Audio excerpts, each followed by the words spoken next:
Hello दोस्तों, जियो गुरुजी classes में आपका स्वागत है। मैं रोहित शर्मा, सब्जेक्ट अपना ज्योग्राफी। देखिए, टॉपिक आज हमारा है राजस्थान के भौतिक प्रदेशों के अंतर्गत। मैंने आपको 4 बिंदु बताए थे और वो 4 बिंदु कौन कौन से थे बता देता हूं आपको। एक बार रिपीट कर रहा हूं मैं। राजस्थान के भौतिक प्रदेश, इनकी बात चल रही थी और उसको 4 वर्गों में अपन ने बांटा था। पहला आपका उत्तर और पश्चिम मरुस्थल, ठीक है, मरुस्थलीय प्रदेश। दूसरे नंबर पे जो था वो आपका मध्यवर्ती है, अरावली, ठीक है। तीसरे नंबर पे जो था वो आपका पूर्वी मैदान।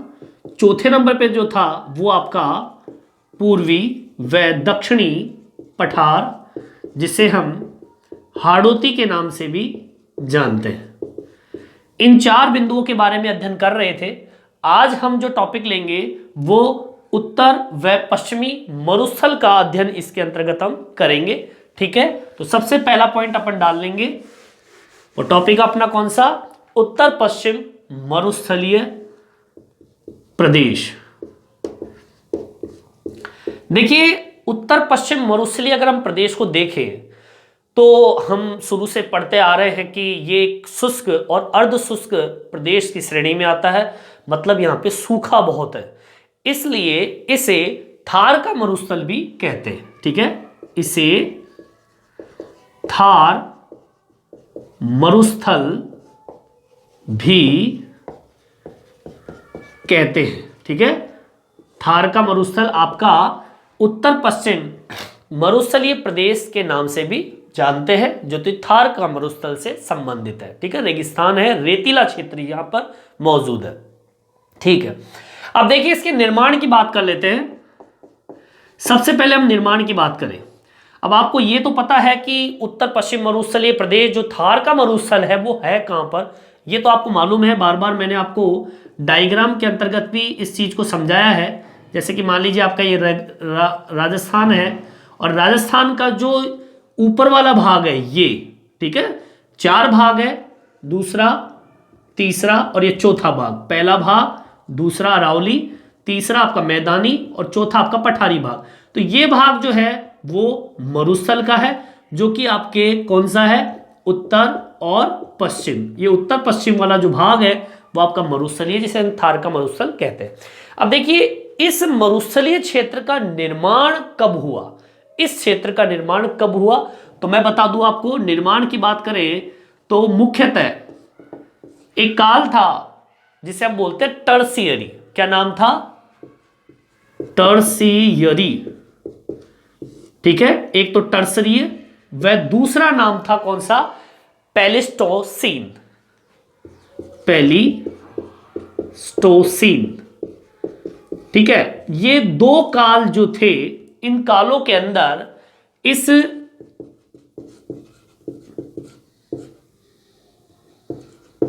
आपका जो मरुस्थल था, कौन सा? उत्तर पश्चिम मरुस्थल का निर्माण हुआ था, ठीक है। निर्माण की बात करें तो टर्सियरी और पेलिस्टोसीन काल में निर्माण हुआ उत्तर पश्चिम मरुस्थलीय भाग का, जो कि आपका ये वाला भाग है। क्लियर?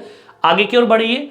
विस्तार की बात करें तो विस्तार मतलब इस राजस्थान का जो उत्तर पश्चिम जो भाग है, ये भाग जो है आपका है, इसके विस्तार की बात करें तो लंबाई जो है, इसको हम इस तरीके से समझ सकते हैं, एक छोटा सा डायग्राम बना के इस तरीके से 3 चीजों के अंतर्गत विस्तार लिखेंगे। इस जगह डायग्राम बना सकते हो इस तरीके से, विस्तार, ठीक है। और इस तरीके से पहला लंबाई।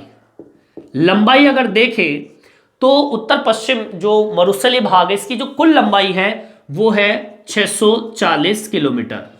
इतने भाग में इसका फैलाव है। दूसरे नंबर पे आती है चौड़ाई। चौड़ाई की बात करूं तो 300 किलोमीटर के करीब इसकी चौड़ाई है उत्तर पश्चिम मरुस्थलीय भाग की। और अगर मैं बात करूं ऊंचाई की, ठीक है ना, ऊंचाई जो कि समुद्र तल से देखी जाती है 200 से 300, ठीक है, 200 से 300 मीटर की ऊंचाई ये आपका मरुस्थलीय भाग लिए हुए है। ठीक है, तो लंबाई 650, चौड़ाई 300 और ऊंचाई है 200 से 300, जो कि समुद्र तल से इसकी ऊंचाई नापी गई है। ठीक है, तो ये इसका क्या हुआ, विस्तार हुआ, किसका, उत्तर पश्चिम मरुस्थलीय भाग का। ठीक है, चलिए आगे की ओर बढ़े। अगला पॉइंट आता है अपना ढाल। देखिए उत्तर पश्चिम मरुस्थल का अगर हम ढाल देखें तो देखिए ये आपका राजस्थान है। इस राजस्थान की खास बात देखिए, इसका जो ढाल है वो उत्तर से पूर्व, ये आपका उत्तर है, ये आपका क्या है, पूर्व। तो यहां से इधर, ठीक है, इधर की साइड इसका क्या है, ढाल है। तो पहला ढाल तो कौन सा हो गया, उत्तर से पूर्व। ठीक है, उत्तर से पूर्व, ठीक है, से दूसरा ढाल दक्षिण पश्चिम, मतलब उत्तर पूर्व से दक्षिण पश्चिम, दक्षिण पश्चिम की ओर। अब देख लीजिए, उत्तर आपका ये है, ठीक है, दूसरा कौन सा है, पूर्व आपका ये है। ठीक है, अब से दक्षिण पश्चिम कौन सा है आपका, ये भाग आपका कौन सा है, पूर्व, सॉरी उत्तर दक्षिण है ये। ठीक है ना, इधर का भाग अपन दक्षिण बोलेंगे, तो ये भाग जो है ये आपका पूर्वी भाग है। ये कौन सा भाग है, पूर्वी। ये आपका दक्षिणी भाग, ये कौन सा भाग, अपना पश्चिमी भाग। तो ये कह रहा है उत्तर पूर्व से, उत्तर पूर्व, उत्तर पूर्व से दक्षिण पश्चिम, मतलब भाग इस तरीके से हुआ। ठीक है ना, सॉरी ये गलत होगा अपना, इस तरीके से नहीं, ये नहीं, इस तरीके से नहीं, कैसे होगा, उत्तर पूर्व से, उत्तर पूर्व से किधर की साइड, दक्षिण पश्चिम, मतलब इधर से इधर की ओर है, ऐसे ढाल है। समझ में आई बात, मतलब आपका उधर से इधर की ओर है, उत्तर पूर्व से दक्षिण पश्चिम, ये दक्षिण पश्चिम भाग है, तो इस साइड की ओर इसका ढाल उपस्थित है। ठीक है, चलिए ये तो बात हुई हमारी किसकी, विस्तार की, निर्माण की, ढाल की। अब हम बात करते हैं मरुस्थल के विभाजन की। ठीक है, चलिए इसको उतारिए, आप उतारना चाहे तो। ठीक है, आगे की ओर बढ़े। देखिए भाई, अब हम बात करेंगे विभाजन की, जो कि आपके थार के मरुस्थल से संबंधित है। देखिए एक छोटा सा अपन राजस्थान का मानचित्र बना लेंगे अपन, ठीक है, जैसा भी है राजस्थान का मानचित्र। देखिए अब ये राजस्थान का मानचित्र, इसको दो भागों में बांटा गया। कितने भागों में, दो भागों में। यहां लिख देता हूं, मरुस्थल का विभाजन। दो भाग कौन से हैं, पहला भाग, दूसरा भाग, दो भाग है। पहला भाग जो है वो है शुष्क मरुस्थल, ठीक है, और दूसरा भाग कौन सा बताया था मैंने, अर्ध शुष्क मरुस्थल। अब यहां पे चलिए, ये आपका उत्तर पश्चिम मरुस्थलीय क्षेत्र है। ठीक है, अब आपको मैं बता दूं, ये जो भाग आपका जो है, ये भाग जो आपका दिख रहा है आपको ऊपर वाला, ये वाला भाग, इस वाले भाग के अंदर आपके शुष्क प्रदेश भी है और अर्ध शुष्क मरुस्थल वाला क्षेत्र भी है। तो मैं बताऊं आपको, जो सबसे ज्यादा रेतीला भाग है, जहां पर बहुत ज्यादा शुष्कता है, पानी की कमी है, वो भाग तो आपका कौन सा है, ये वाला भाग। ठीक है, तो इसको हम लिख देंगे शुष्क मरुस्थल। ठीक है, दूसरा भाग कौन सा, अर्ध शुष्क, जो बच गया इधर वाला भाग, ये हो गया अर्ध शुष्क मरुस्थल। ठीक है, जो पहला भाग है जो कि आपके पाकिस्तान की ओर है, ये आपका शुष्क मरुस्थल है। ठीक है, और जो आगे की ओर है, हमारी ओर है, ये भाग कौन सा है, अर्ध शुष्क मरुस्थल। ठीक है, तो ये दो भागों में इसका वर्णन किया। ठीक है, आगे देखिए, अब इन शुष्क मरुस्थल और अर्ध शुष्क मरुस्थल की कुछ विशेषताओं को यहां मेंशन कर देता हूं। जैसे कि अगर मैं शुष्क मरुस्थल की वर्षा की बात करूं, तो वर्षा भैया यहां पर 0 से 25 सेंटीमीटर, 0 से 25 सेंटीमीटर बारिश होती है यहां पर, इसलिए तो यहां पर सूखा है। और ये जो शुष्क मरुस्थल है, इसको हम राठी प्रदेश के नाम से भी जानते हैं। कौन सा प्रदेश है, राठी प्रदेश। ठीक है, चलिए इधर आ जाइए। अर्ध शुष्क मरुस्थल की बात करूं तो यहां पर जो वर्षा होती है, ये होती है 25 से 50 सेंटीमीटर। ठीक है, इससे थोड़ा ज्यादा, इसलिए हम इसको बोलते हैं अर्ध शुष्क मरुस्थल। ये जो प्रदेश है इस प्रदेश को हम बोलते हैं बांगड़ प्रदेश। कौन सा प्रदेश कहते हैं? बांगड़ प्रदेश। ठीक है, चलिए अब हम इन्हीं प्रदेशों की आज हम चर्चा करेंगे। जो आपका मुख्य टॉपिक होगा वो आज का शुष्क मरुस्थल होगा।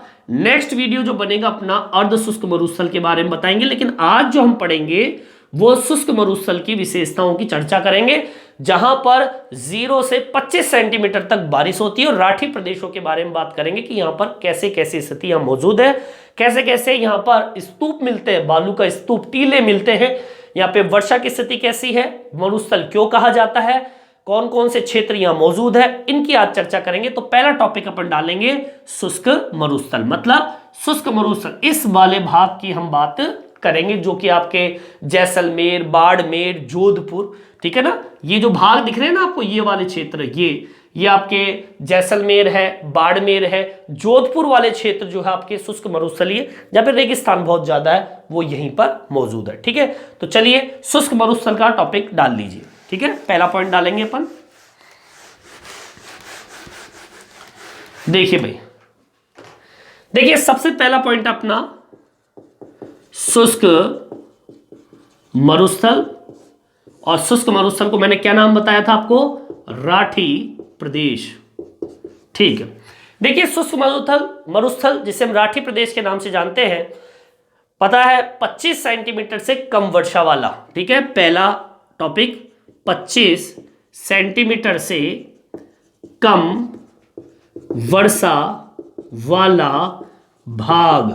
ठीक है, कौन सा कहलाएगा? भौतिक प्रदेश मरुस्थल कहलाएगा। ठीक है, वाला भाग भौतिक प्रदेश मरुस्थल कहलाता है, जो कि आपका शुष्क मरुस्थल कहलाता है। कौन सा मरुस्थल? शुष्क मरुस्थल। ठीक है, आगे की ओर बढ़ते हैं। शुष्क मरुस्थल की विशेषता क्या है और सुनिए। देखिए यहां पर इस शुष्क मरुस्थल को भी दो भागों में बांटा गया है। कितने भागों में बांटा है शुष्क मरुस्थल को? दो भागों में। इसका पॉइंट डालेंगे अपन, शुष्क मरुस्थल का विभाजन। देखिए शुष्क मरुस्थल के विभाजन को अगर देखें तो दो भागों में इसको बांटा गया है शुष्क मरुस्थल को। पहला भाग कौन सा है? बालू का स्तूप युक्त, बालू का स्तूप। ठीक है, मतलब जो टीले होते हैं, जो मिट्टी के टीले बनते हैं, उसके आधार पर है बालू का स्तूप मुक्त। मुक्त का मतलब होता है यहां पर किसी भी प्रकार का बालू स्तूप नहीं पाया जाता। और ये कितने एरिया में फैला हुआ है? ये 41.5%। कितना प्रतिशत? 5% भाग में ये फैला हुआ है राजस्थान के शुष्क मरुस्थल क्षेत्र के अंदर। दूसरा आता है बालू का स्तूप युक्त, मतलब यहां पर टीले पाए जाते हैं। युक्त, युक्त लिख रहा हूं मैं, ये मुक्त है मतलब नहीं है, ये युक्त है मतलब है। इसका हम प्रतिशत की बात करें तो 58.5%, 5%। हाँ ठीक है, 5% भाग इसका मौजूद है। यहां पर टीले नहीं पाए जाते। बालू का स्तूप, स्तूप मतलब टीला, बालू का मतलब मिट्टी से संबंधित जो टीले होते हैं, गुंबद जैसी आकृति, जैसे मंदिर की आकृति होती है ना, ऊपर से गुंबद जैसी, ऐसी आकृति टीलों की यहां पर नहीं पाई जाती, यहां पर पाई जाती है। ठीक है, अब हम इन्हीं की बात करेंगे। सबसे पहले बालू का स्तूप की बात करेंगे, फिर हम बात करेंगे बालू का स्तूप युक्त, मुक्त की बात करते हैं, फिर युक्त की बात करते हैं। ठीक है, सबसे पहला पॉइंट डाल लीजिए, इसे उतार लीजिए, आप लोग एक एक करके नोट में डाल दीजिए। ठीक है, डाल दीजिए। चलिए सबसे पहला पॉइंट डाल लीजिए। देखिए भाई, सबसे पहला पॉइंट है बालू का स्तूप मुक्त।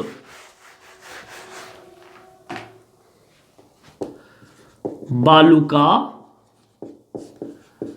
स्तूप मुक्त, परसेंट बताया मैंने 41.5%, ये इसका क्षेत्र है। देखिए इसकी बात करें तो ये जो भाग है मुक्त, क्यों यहां पर टीले क्यों नहीं है?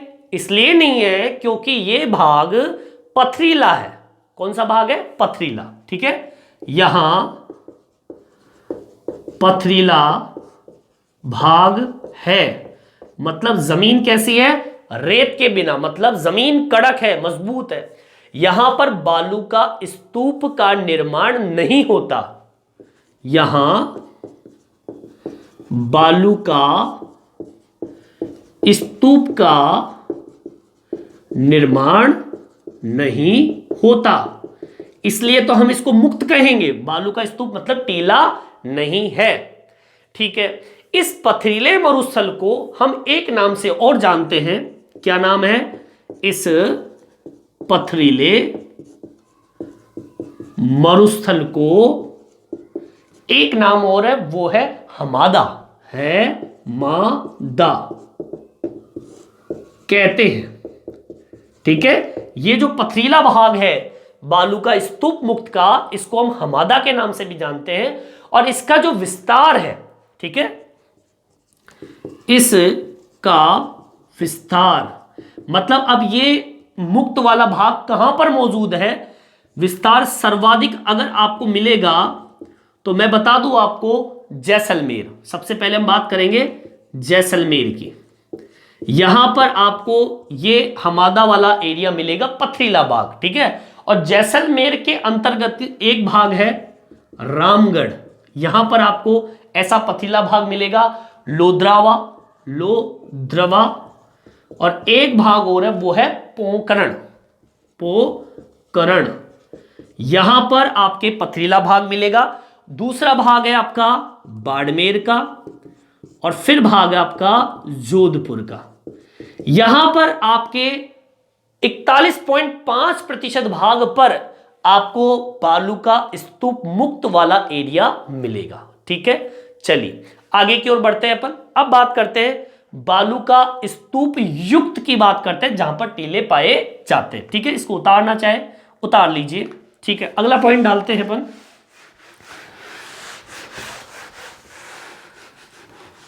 युक्त लगा देंगे अब इसके आगे, जहां पर टीले मौजूद हैं। और इसका परसेंट मैंने कितना बताया था आपको, 58.5% भाग इसका मौजूद है। देखिए देखिए, शुष्क जो मरुस्थल में जहां पर पवनें चलती है, और पवनों के द्वारा जब मिट्टी उड़ती उड़ती आती है, और वो जब पवन का वेग कम हो जाता है, तो वो पवन धीरे धीरे जमना शुरू हो जाती है। जब पवन अपना वेग कम करती है और मिट्टी को जमाना शुरू करती है, तो एक संरचना का निर्माण होता है, कह सकते हैं टीले का निर्माण हो जाता है। भाई मिट्टी आएगी, उड़ेगी, और जब वेग कम हो जाएगा पवनों का, तो वो धीरे धीरे जमना भी शुरू करेगी, तो मिट्टी टीलों के रूप में जमा होना शुरू हो जाती है, जिसको हम कहते हैं बालू का स्तूप युक्त टीला, जिसे हम कहते हैं। ठीक है, चलिए इसको हम मेंशन करते हैं कैसे। जब मरुस्थल में पवनों के साथ मिट्टी उड़ती है, तो जब पवन का वेग कम होता है, तो मिट्टी जमना शुरू होती है और एक टीला बनाती है, जिसे बालू का स्तूप, ठीक है ना, बालू का क्या कहेंगे, स्तूप कहेंगे, और युक्त कहते हैं। मतलब मिट्टी के जमाव से बनने वाली संरचना को हम बालू का स्तूप कहते हैं। अब बात करते हैं कहां पर यह उपस्थित है।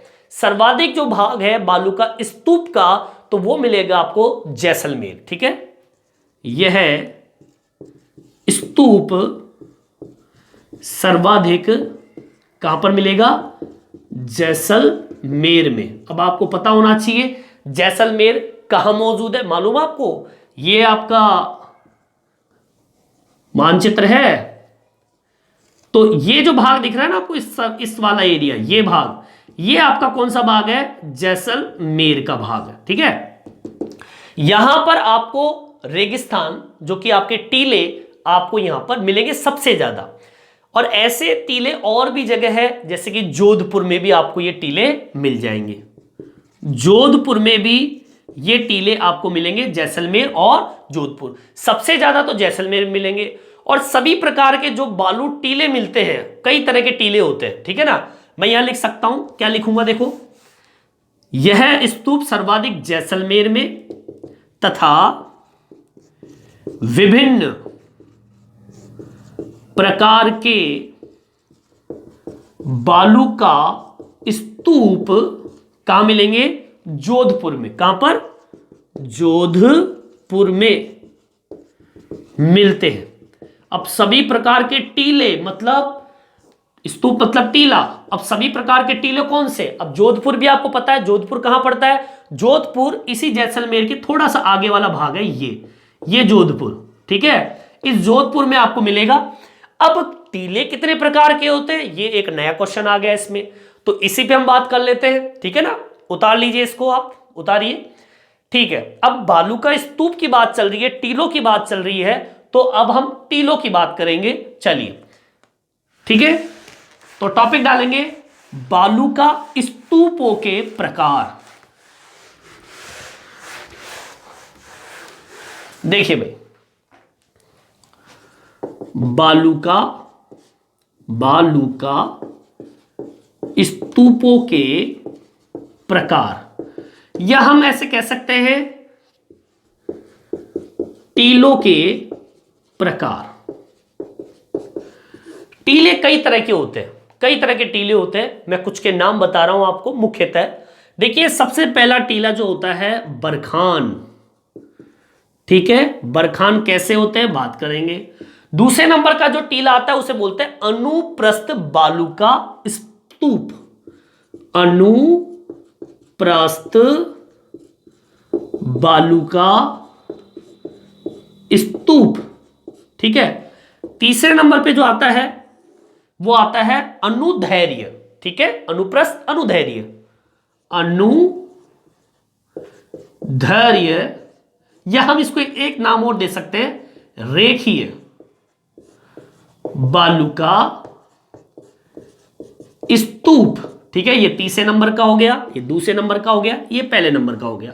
पहला बरखान, दूसरा अनुप्रस्थ बालू का स्तूप, तीसरा अनुधैर्य रेखीय बालू का स्तूप, ठीक है। चौथे नंबर पे जो आता है वो आता आपका तारानुमा, तारानुमा बालू का स्तूप, ठीक है। पांचवें नंबर का जो आता है वो आपका आता है कौन सा, पैरोबेलिक, पैरोबेलिक, ठीक है, बालू का स्तूप, ठीक है। ये पांचवें नंबर का हो गया। छठे नंबर का जो आता है उसको बोलते हैं हम कौन सा, सीफ, ठीक है, सी और फे, सीफ। और सातवें नंबर पे जो आता है इसको हम बोलते हैं सब्र कासिम, सब्र कासिम। ये अलग अलग नामों से इनको पुकारा जाता है, सॉरी कासिम नहीं, इसको बोलते हैं कापिस, सॉरी कापिस, कापिस, ठीक है। सब्र कापिस के नाम से इसको जानते हैं, ठीक है। तो ये अपना पहला बरखान हो गया, दूसरा अनुप्रस्थ बालू का स्तूप हो गया, तीसरा अनुधैर्य रेखीय बालू स्तूप हो गया, चौथा तारानुमा बालू का स्तूप हो गया, पांचवा पैरोबेलिक बालू का स्तूप हो गया, छठा सीप हो गया, और सातवां हो गया सब्र कापिस, ठीक है। सब्र कापिस के बारे में बताइए क्या होता है ये। चलिए, सबसे पहला हम पॉइंट डालेंगे बरखान का, ठीक है। अब एक एक करके मैं आपको इसके बारे में बताऊंगा, डायग्राम भी आपके सामने आएंगे, ठीक है। चलिए, पहला पॉइंट डाल लेंगे अपन बालू का स्तूप का। पहला पॉइंट कौन सा है, बरखान। देखिए बरखान की बात करें तो जब पवन मिट्टी का निक्षेपण करती है, पवन आ रही है, उड़ती हुई चल रही है, वेग कम हो गया और पवन जमना शुरू कर देती है, तो एक अर्ध चंद्राकार, ठीक है, चंद्राकार मतलब जो चांद होता है उसका आधा रूप, ठीक है ना। जब पवन मिट्टी का जमाव करती है, तो उसकी आकृति अर्ध चंद्राकार होती है। बरखान कहते हैं। ठीक है, केवल बस इतनी सी परिभाषा है कि जब आपके मिट्टी का जमाव अर्धचंद्राकार, आप पूछोगे अर्धचंद्राकार कैसे, देखो भैया इस तरीके से मैं बता देता हूं आपको। इसकी आकृति जो होती है एक चंद्रमा जैसी आकृति, और चंद्रमा कैसी, चंद्रमा कैसा होता है, देखो ऐसा, ये लो, बस इसे कहते हैं बरखान। ठीक है, इसकी कितनी भुजाएं होती है, 2 भुजाएं होती है। कितनी भुजाएं होती है, 2 भुजा होती है। ठीक है, ये याद रखना, 2 भुजाओं वाला बरखान कहलाता है। चलिए अब देखिए आगे, और देखिए बरखान में जिस ओर पवन चलती है, मतलब बरखान में क्या होता है, जिस ओर से पवन आती है, मतलब इधर से आ रही है तो उस दिशा में उत्तर ढाल, और जब आगे की दिशा में अवतल ढाल जैसी आकृति बनती है। उसको मैं बता रहा हूं आपको कैसे, देखिए बरखान में किधर से हवा, जिस ओर से पवन की दिशा, ठीक है ना, जिस ओर से पवन की दिशा आती है, ठीक है, आती है, उस दिशा में अवतल ढाल। ठीक है, कौन सा ढाल, अवतल ढाल। ठीक है, या उत्तर ढाल भी हम कह सकते हैं। दूसरा, जबकि आगे की तो जो दिशा होती है, ठीक है, जबकि आगे की दिशा, कौन सा ढाल, अवतल, अवतल ढाल होता है। समझो, देखिए क्या होता है, ये जो भाग दिख रहा है आपको, ये भाग, अब इधर से जैसे मान लीजिए, देखो इस तरीके से आपका ये बरखान है और इधर से हवा चलती है, ये देखिए ऐसे, तो कह रहा है बरखान में जिस ओर से पवन की दिशा चलती है, ऐसे चल रही है, तो उस दिशा में अवतल, उत्तल ढाल, ठीक है, ये जो ढाल होता है मतलब चढ़ता हुआ, ठीक है ना, चढ़ता हुआ ढाल बनता है। ठीक है ना, जैसे हम चढ़ रहे हैं, टीले के ऊपर चढ़ रहे हैं, इस तरीके, जैसे मैं यहां से चल रहा हूं तो टीले की तरह चढ़ रहा हूं, ठीक है, इस तरीके से। ठीक है ना, और एक होता है आगे की दिशा, मतलब ये वाली दिशा जो होती है, ये अवतल, मतलब उतरता हुआ ढाल। ठीक है ना, इधर से जब हम रहेंगे, सामने की साइड रहेंगे, जिधर से हवा चलती है, तो आपको चढ़ा हुआ दिखाई देगा। ठीक है ना, चढ़ा हुआ मतलब ढलान नहीं होगी, ढलान तो किधर होगी, उस साइड होगी। हमारी तरफ जब हम देखेंगे इधर की ओर, तो ये जो भाग आपको दिख रहा है, ये तो आपको चढ़ा हुआ दिखेगा, और जो इधर वाला जो भाग होता है, ये वाला भाग जो कि आगे की दिशा मानी जाती है, पवन की आगे वाली दिशा ये है, तो इधर की ओर ढलान, उतरता हुआ ढाल। ठीक है ना, तो उत्तल मतलब चढ़ता हुआ, अवतल मतलब उतरता हुआ ढाल आपके बरखान के अंतर्गत दिखाई देगी। ठीक है, जैसा कि डायग्राम में आपको दिखाई दे रहा है, जो कि आपके स्क्रीन बोर्ड पर आपको नजर आ रहा होगा। ठीक है, इस तरह की आकृति बरखान की होती है। ठीक है, चलिए आगे की ओर बढ़ते हैं अपन। अब हम बात करते हैं बरखान की चौड़ाई और लंबाई की। ठीक है, देखिए बरखान की चौड़ाई की बात करें तो देखिए इसकी जो चौड़ाई है वो 100 से 200 मीटर तक हो सकती है। 100 से 200 मीटर तक हो सकती है। और अगर मैं इसकी ऊंचाई की बात करूं तो 10 से 20 मीटर, ऊंचाई की बात करूं तो 10 से 20 मीटर की इसकी ऊंचाई हो सकती है। ये इसकी ऊंचाई की बात हो गई। ठीक है, अब देखिए ये बालू का स्तूप सबसे ज्यादा आपको कहां मिलेंगे, देखते हैं। ये बालू का स्तूप सर्वाधिक शेखावाटी एरिया में, शेखावाटी एरिया में। अब शेखावाटी एरिया कौन सा, चूरू, झुंझुनू, सीकर, चूरू, झुंझुनू। ठीक है, लेकिन शेखावाटी में भी सर्वाधिक आपको चूरू में मिलेगा। कहां पर मिलेगा, चूरू जिले में सबसे ज्यादा मिलेगा। बाकी तो आपके सीकर भी है, ठीक है, और आपका झुंझुनू, ठीक है, ये दोनों है, लेकिन सबसे ज्यादा आपको सर्वाधिक आपको कहां मिलेगा, यहां पर मिलेगा। क्लियर, चूरू में सबसे ज्यादा मिलेगा और ऐसे सीकर और झुंझुनू में भी आपको ये बालू का स्तूप देखने को मिलते हैं। ठीक है, जो कि आपके ऊपर वाले भाग, जैसे राजस्थान का जो भाग है ना, ये जो राजस्थान का देखो ये मानचित्र है आपका, तो ये जो भाग दिख रहा है आपको, ये सीकर झुंझुनू वाला पार्ट है ऊपर वाला। ठीक है, तो वहां पर आपको ये नजर आएगा। ठीक है, चलिए आगे की ओर बढ़ते हैं। इसी के अंदर एक टॉपिक और जोड़ देते हैं। देखिए, ये बालू का स्तूप सर्वाधिक गतिशील होते हैं, जिनके द्वारा मरुस्थलीय सर्वाधिक, मतलब जहां पर मरुस्थल जहां पर पाया जाता है वहां पर ऐसे बालू का स्तूप आपको मिलते हैं। ठीक है, चलिए आगे की ओर बढ़ते हैं अपन। अब हम बात करते हैं अगले टॉपिक की। दूसरा टॉपिक आता है कौन सा, अनुप्रस्थ। देखिए, अनुप्रस्थ टीले कौन से होते हैं, अनुप्रस्थ बालू का स्तूप। देखिए, अनुप्रस्थ बालू का स्तूप जो होते हैं, जैसे कि आपको डायग्राम में नजर आ रहा होगा, इस तरीके का बालू का स्तूप की आकृति ऐसी पाई जाती है। देखिए, जब पवन के द्वारा मिट्टी का निक्षेपण, ठीक है, जब पवन के द्वारा मिट्टी का, हम इस तरीके से समझ सकते हैं। देखो इस तरीके से डायग्राम कैसा, देखो ऐसा, जैसे कि डायग्राम मैंने आपको बताया अभी, हाँ इस तरीके से। ठीक है, इस तरीके से आपका जो अनुप्रस्थ बालू का टीले बनते हैं। अब देखिए, ये टीले बनते कैसे हैं, जब पवन के द्वारा मिट्टी का निक्षेपण पवन की दिशा के समकोण पर, इस तरीके से समकोण स्थिति पर हो, तो आपके ऐसे बालू का स्तूपों को अनुप्रस्थ बालू का स्तूप के नाम से जानते हैं।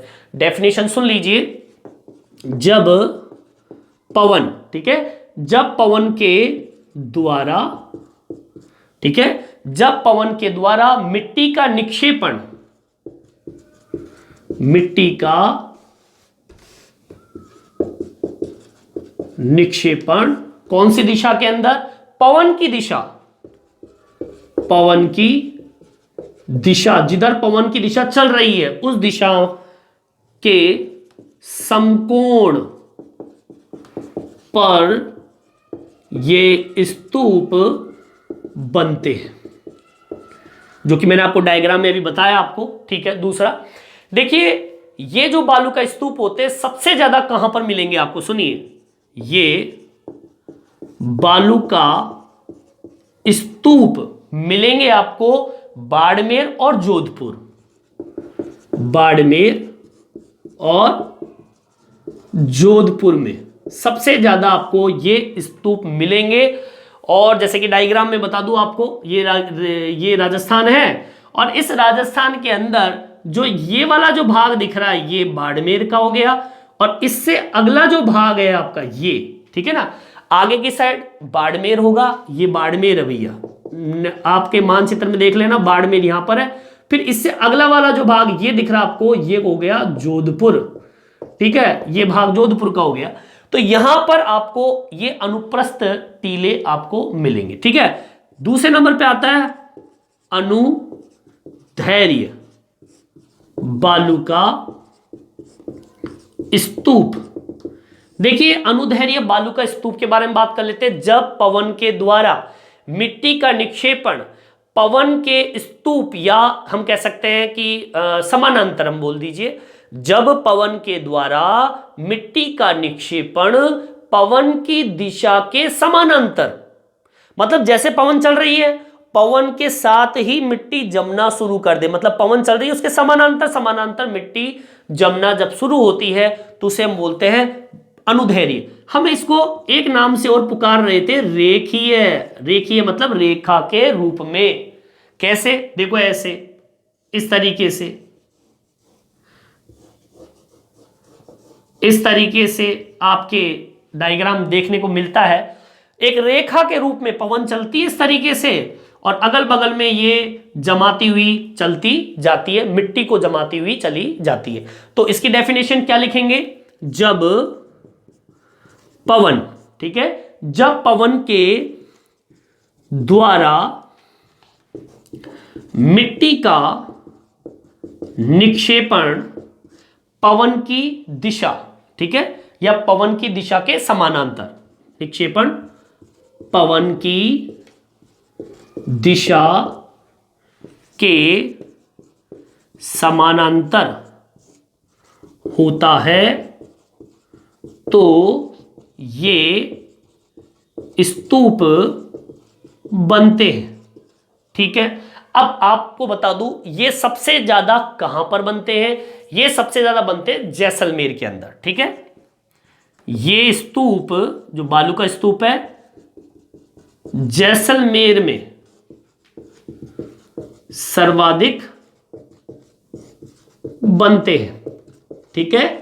अब जैसलमेर कहां पर है, ये राजस्थान है, तो ये जो भाग दिख रहा है आपको, ये भाग, ये आपका कौन सा है, जैसलमेर का है, ठीक है, जैसलमेर, ठीक है। ये जैसलमेर वाला भाग है, बाड़मेर इधर, जोधपुर इधर, और जैसलमेर ऊपर वाला भाग मौजूद है, ठीक है। चलिए आगे की ओर बढ़ते हैं। क्लियर, यहां तक कंप्लीट होता है। चौथे नंबर का जो आता है वो देखते हैं अपन। चौथे नंबर का टॉपिक आता है वो आता है अपना तारा नुमा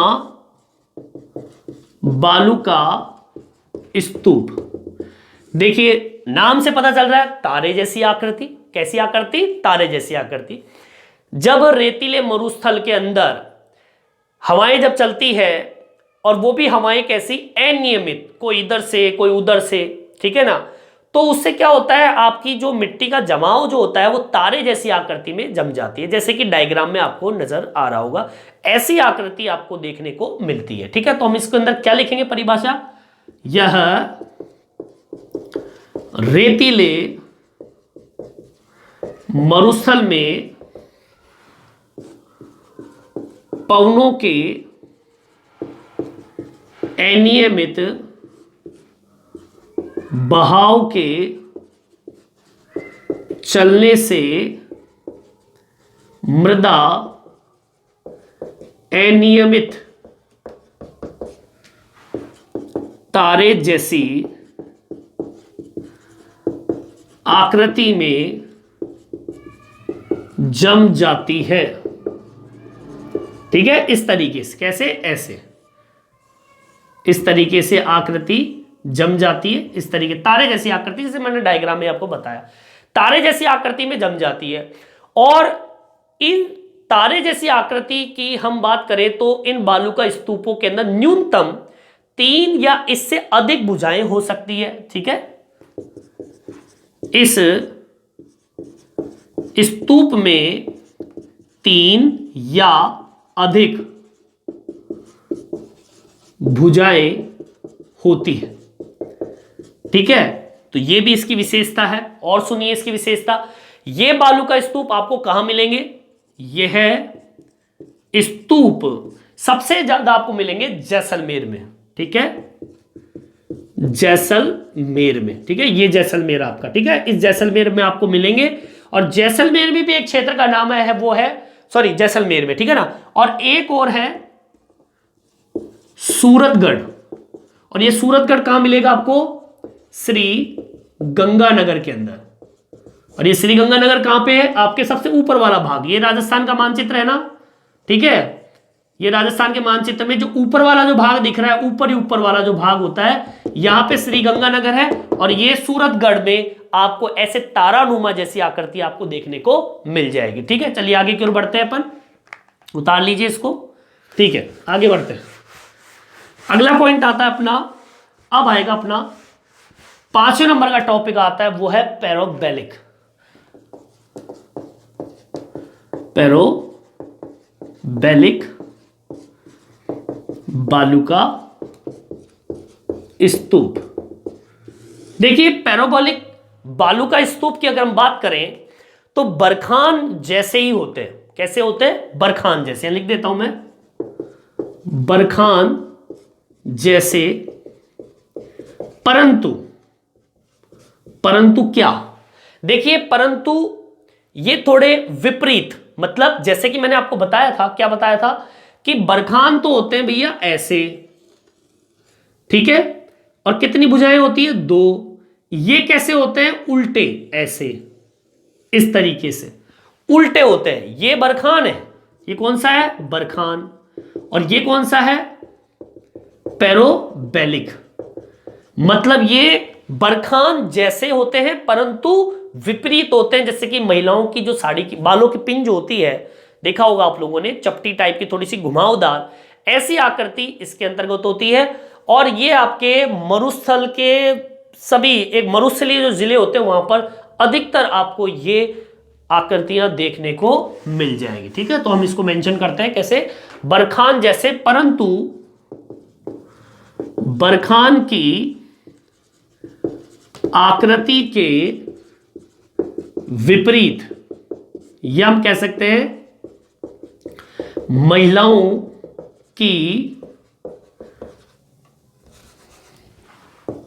बालों की क्लिप, या पिन बोलते हैं, क्लिप जैसी होते हैं। आकृति में बना रहा हूं उल्टी आकृति, ये आपके कौन सी है, पैरोबैलिक जैसी आकृति है। और आपको मैं बता दूं ये सबसे ज्यादा कहां मिलेंगे, ये स्तूप मरुस्थलीय, कह दीजिए सभी मरुस्थलीय जिलों में, जितने भी मरुस्थलीय जिले हैं वहां पर सब जगह ऐसी आकृति आपको देखने को मिलेगी। अगला पॉइंट डाल लीजिए, सीप। देखिए सीप की विशेषता क्या है, देखिए बरखान जैसे होते हैं, ये भी बरखान जैसे होते हैं, बरखान जैसे होते हैं परंतु बरखान में दो भुजा, जबकि सीप में एक भुजा होती है। कैसे, देखो ये तो भैया कौन सा बरखान हो गया, कितनी भुजा है, दो। ये कौन सा, देखो इधर, एक भुजा, एक छोटी भुजा, मतलब एक भुजा सीप में होती है, जबकि बरखान में कितनी होती है, दो भुजा होती है। ये बरखान है दो भुजा वाला, सीप में केवल मात्र एक भुजा वाली स्थिति होती है।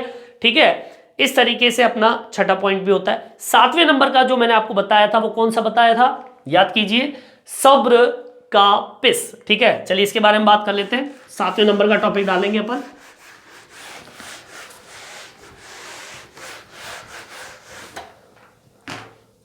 और ये कहां बनता है देखेंगे।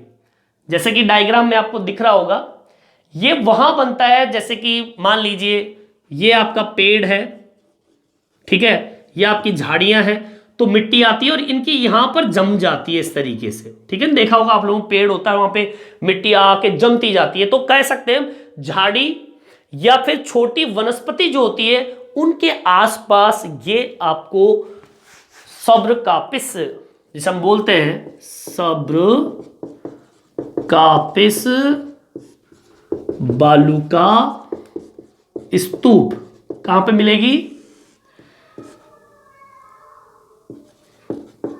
झाड़ियों व छोटी वनस्पतियों के आसपास ये टीले मिलते हैं। इसको हम बोलते हैं टीलों को सब्र कापिस। ठीक है, और मैं बता दूं आपको, झाड़ियों के चारों तरफ इन टीलों को एक नाम से और पुकारा जाता है, वो है आपका नेबखा। नेबखा, नेबखा के नाम से भी इसको जानते हैं। ठीक है, और ये भी आपके रेगिस्तान के अंदर आपको कहीं पर भी आपको ये देखने को मिल जाएंगे। तो इस तरीके से मैंने आपको बताया उत्तर पश्चिम मरुस्थलीय प्रदेश के बारे में, एक एक बिंदु मैंने आपको बताया। मैंने आपको बताया थार का मरुस्थल इसे कहते हैं, टर्सीय प्लेस्टोसीन काल में इसको बनाया गया, बना। चौड़ाई, लंबाई, ऊंचाई के बारे में बात की, ढाल की बात की, और फिर मरुस्थल के विभाजन की बात की, जिसमें शुष्क और अर्धशुष्क मरुस्थल की बात की। फिर शुष्क मरुस्थल का वर्णन इसके अंतर्गत किया। अर्ध शुष्क मरुस्थल का हमने वर्णन नहीं किया, नेक्स्ट वीडियो में हम इसका वर्णन करेंगे।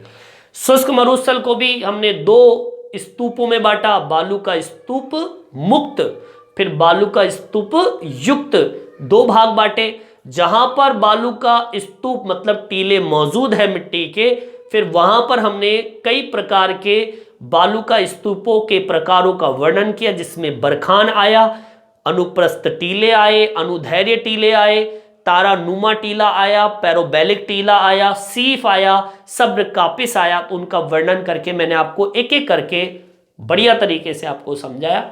नहीं समझ में आया तो एक बार वापस इस वीडियो को देखिए, 100% आपके समझ में आएगा। इस वीडियो में इतना ही।